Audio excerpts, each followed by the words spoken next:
Junior চিকিৎসকরা SSKM হাসপাতালে তারা সমবেত হয়েছেন। এখান থেকে মিছিল যাবে ধর্মতলার দিকে। প্রতিবাদ মিছিলের ডাক তারা দিয়েছেন। গতকাল রাতভর যে জেনারেল বডি মিটিং হয়, সেই জেনারেল বডি মিটিংয়ের পরে তারা সিদ্ধান্ত নিয়েছিলেন যে আজকে প্রতিবাদ মিছিল তারা করবেন।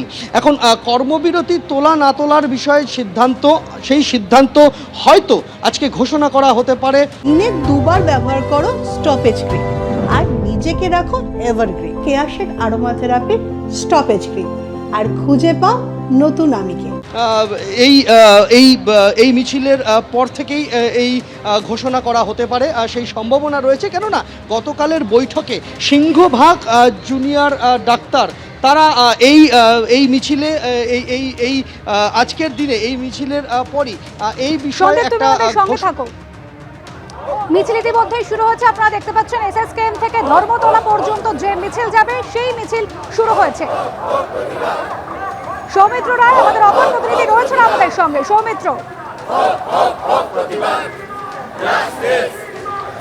দেখুন এই মিছিল এই মুহূর্তে এসএসকেএম হাসপাতাল থেকে শুরু হলো। এই মিছিলের শুরু হওয়ার আগে চিকিৎসকরা যেটা দাবি করছেন যে এই মিছিলের পর আন্দোলনের ঝাঁজ তারা আরও বাড়াবেন।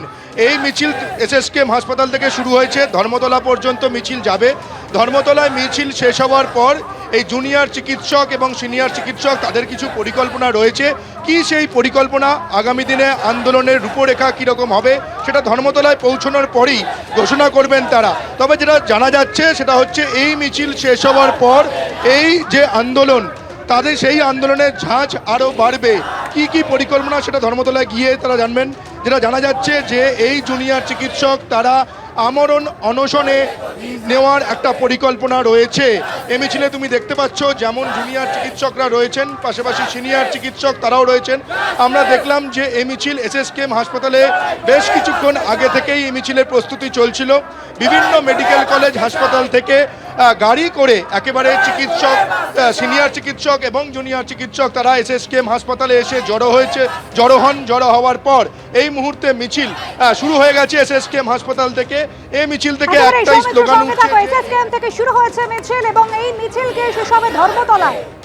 বাধ্য হয়েও ফেরত আসা এই জায়গা থেকে, যে মানুষকে সেবা দান যেহেতু আমাদের একটা প্রাইমারি রেসপন্সিবিলিটির মধ্যে পড়ে, তো সেই জায়গা থেকেই হয়তো খুব সম্ভবত আমরা কর্মবিরতিতে ফিরবো। সেটা কী ফর্মে হবে সেটা আমরা আপনাদের প্রেস রিলিজ করে জানাবো।